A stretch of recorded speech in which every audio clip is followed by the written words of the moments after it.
Telangana outsourcing ఉద్యోగాల్లో భారీగా అవకతవకలు జరిగినట్లు వెలుగులోకి వచ్చింది. ఉద్యోగాల నియామకాలు, వేతనాల చెల్లింపులో భారీ అవకతవకలు జరిగినట్లు ప్రభుత్వం గుర్తించింది. వివిధ ప్రభుత్వ శాఖల్లో 25,000 వరకు బోగస్ అవుట్సోర్సింగ్ ఉద్యోగులు ఉన్నట్లు గుర్తించారు. ఆధార్ లింకింగ్ ద్వారా ఈ అవకతవకలు ప్రభుత్వం గుర్తించింది. సుమారు 25 కోట్ల ప్రజాధనం దుర్వినియోగం అవుతున్నట్లు గుర్తించింది. ఈ దందాను అరికట్టేందుకు జీతాలను నేరుగా ఉద్యోగుల ఖాతాల్లో జమ చేసేలా ప్రభుత్వం చర్యలు చేపట్టింది.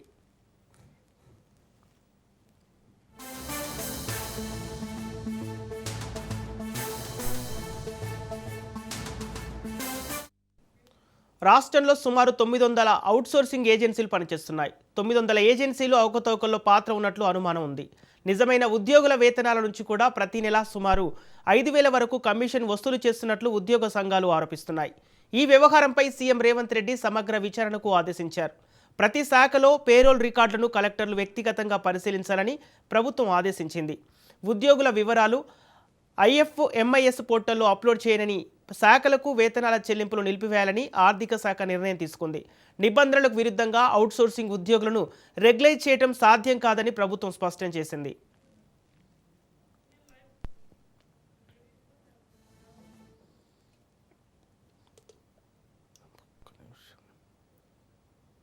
తెలంగాణ అవుట్సోర్సింగ్ ఉద్యోగాల్లో భారీగా అవకతవకలు జరిగినట్లు వెలుగులోకి వచ్చింది. ఉద్యోగాల నియామకాలు, వేతనాల చెల్లింపులో భారీ అవకతవకలు జరిగినట్లు ప్రభుత్వం గుర్తించింది.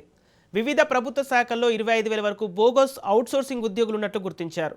ఇక ఇదే అంశానికి సంబంధించి పూర్తి డీటెయిల్స్ మా ప్రతినిధి సునీల్ లైవ్ ద్వారా అందిస్తారు. సునీల్. ప్రభుత్వ శాఖల్లో వివిధ శాఖల్లోతో పాటు సంస్థల్లో యూనివర్సిటీలో పనిచేస్తున్నటువంటి అవుట్సోర్సింగ్ ఉద్యోగుల్లో భారీగా అవకతవకలు జరిగినట్టు ఇప్పటికే ప్రభుత్వము గుర్తించడం జరిగింది. అయితే ప్రభుత్వ ఉద్యోగుల వివరాలు ఆధార్ కార్డుతో అనుసంధానం చేయడంతో దాదాపు 25,000 మంది ఉద్యోగులు మొత్తం కూడా ఈ యొక్క భారీగా అవకతవకలకు పాల్పడినట్టు కూడా తెలుస్తుంది. ప్రభుత్వ శాఖల్లో వివిధ శాఖల్లో అటు యూనివర్సిటీలో కావచ్చు, మరోవైపు హెల్త్ డిపార్ట్మెంట్లో కావచ్చు, మరోవైపు కొన్ని కీలక శాఖల్లో అవుట్సోర్సింగ్ ఉద్యోగులు దాదాపు 900 పైగా ఉన్నటువంటి ఏజెన్సీలు ఈ యొక్క అవుట్సోర్సింగ్ ఉద్యోగులు నడిపిస్తున్నారు.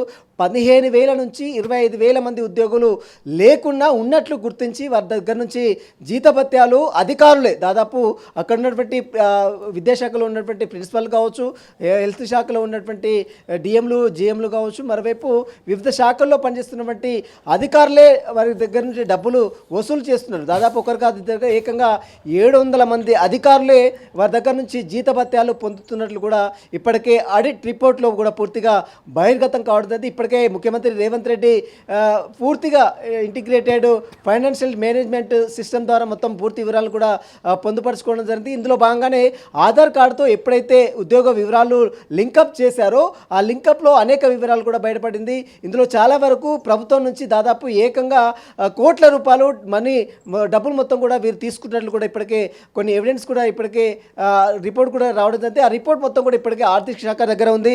ఆర్థిక శాఖ త్వరలోనే ఎవరెవరు అధికారులు డబ్బులు తీసుకున్నారు, ఉద్యోగులు లేకున్నా ఎందుకు ఉద్యోగాలు పేరుతో అవుట్సోర్సింగ్ పేరుతో డబ్బులు వసూలు చేస్తున్నారన్న వివరాలపై కూడా ఇప్పటికే ఆర్థిక శాఖ అన్ని కూడా వివరాలు సేకరిస్తుంది. మొత్తం మీద 5,000 కమిషన్ అంటే అసలు ఉద్యోగాల నుంచి కూడా వారు అవుట్సోర్సింగ్ ఎప్పుడైతే పనిచేస్తున్నటువంటి అవుట్సోర్సింగ్ ఉద్యోగుల దగ్గర నుంచి కూడా 5,000 కమిషన్ కూడా వసూలు చేస్తున్నట్టు కూడా ఇప్పటికే ఉద్యోగులు అటు ఆర్థిక శాఖ ఫైనాన్స్ కమిషన్ కూడా గుర్తించడం జరిగింది. దీంతోపాటు అక్కడ సంబంధించినటువంటి ఎంప్లాయీస్ దగ్గర నుంచి కూడా కొంత డబ్బులు వసూలు చేస్తున్నారు, ఉద్యోగాలు పెడతామని భారీగా డబ్బులు ముట్ట చెప్పినప్పుడు కూడా ఇప్పటికే అధికారులు డబ్బులు వసూలు చేస్తున్నట్లు కూడా ఇప్పటికే ఆర్థిక శాఖ వివరాలు సేకరించింది. ఇప్పటికే దీనిపై సమగ్ర విచారణకు ముఖ్యమంత్రి రేవంత్ రెడ్డి ఆదేశాలు జారీ చేయడం. మొదటి నుంచి చెప్తున్నారు అవుట్సోర్సింగ్ ఉద్యోగుల లెక్కలు తేల్చాలి. అవుట్సోర్సింగ్ ఉద్యోగులకు ఎంతమంది ఉన్నారు రాష్ట్రంలో, రాష్ట్ర వ్యాప్తంగా కొన్ని వేల మంది ఉన్నప్పుడు కూడా దాదాపు 15,000 నుంచి 25,000 మంది ఉద్యోగులు లేకుండా ఉన్నట్లు చూపించి లెక్కలు చూపించి డబ్బులు వసూలు చేస్తున్నారు. ఇందులో దాదాపు కోట్ల రూపాయలు 150 కోట్లు గత 10 ఏళ్లలో బోగస్ ఉద్యోగాల పేరిట 150 కోట్ల మేరకు డబ్బులు ప్రభుత్వం నుంచి వసూలు చేస్తున్నారు. ఇందులో 15,000 కోట్ల వరకు ప్రభుత్వ నిధులు మొత్తం కూడా దుర్వినియోగం అయినట్లు ఉన్నట్లు కూడా ఇప్పటికే ఆడిట్ రిపోర్ట్లో బహిర్గతం కావడం జరిగింది. గత ప్రభుత్వంలో అంటే బీఆర్ఎస్ ప్రభుత్వంలో ఉన్నప్పుడు కొంతమంది అవుట్సోర్సింగ్ ఉద్యోగుల్ని నియమించినప్పటికీ కూడా అందులో చాలా వరకు ఏజెన్సీలు మాత్రము ప్రైవేట్ ఏజెన్సీలు మొత్తం కూడా దాదాపు 900 మంది ప్రైవేట్ ఏజెన్సీలు మొత్తం కూడా అవుట్సోర్సింగ్ ఉద్యోగాలు అవకాశం కల్పించడం జరిగింది. ఇందులో చాలామంది బోగస్ అవుట్సోర్సింగ్ ఉద్యోగులు ఉన్నారు. వారు విధుల్లో లేకున్నప్పుడు కూడా వారి పేరుతో డబ్బులు వసూలు చేస్తున్నప్పుడు కూడా ఇప్పటికే ఆర్థిక శాఖ వివరాలు సేకరించింది.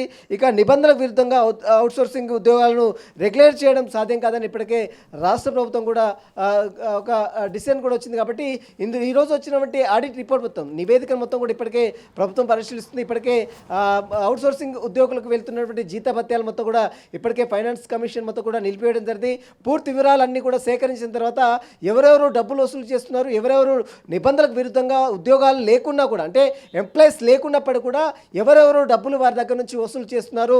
ప్రభుత్వం నుంచి దాదాపు 900 ఏజెన్సీల నుంచి అవుట్సోర్సింగ్ ఉద్యోగులు ఉన్నారు. ఇందులో 700 మంది ఐఏఎస్ అధికారులు ఇక్కడ కింది స్థాయి ఉద్యోగులు, కింది స్థాయి సిబ్బంది ఇందులో ఇన్వాల్వ్మెంట్ ఉన్నట్టు కూడా ఇప్పటికే గుర్తించడం జరిగింది. ఇందులో కొంతమంది ఐఏఎస్ అధికారులు సైతం ఉన్నట్టు కూడా తెలుస్తుంది. కాబట్టి వారికి సంబంధించిన వివరాలపై కూడా ప్రభుత్వం పూర్తిగా ఆధారాలు సేకరిస్తుంది. త్వరలోనే వీరందరికి సంబంధించిన విషయాలపై కూడా ప్రభుత్వం వారిపై చర్యలు కూడా తీసుకునే అవకాశం ఉంది. Sampath. Okay right, thank you Sunil.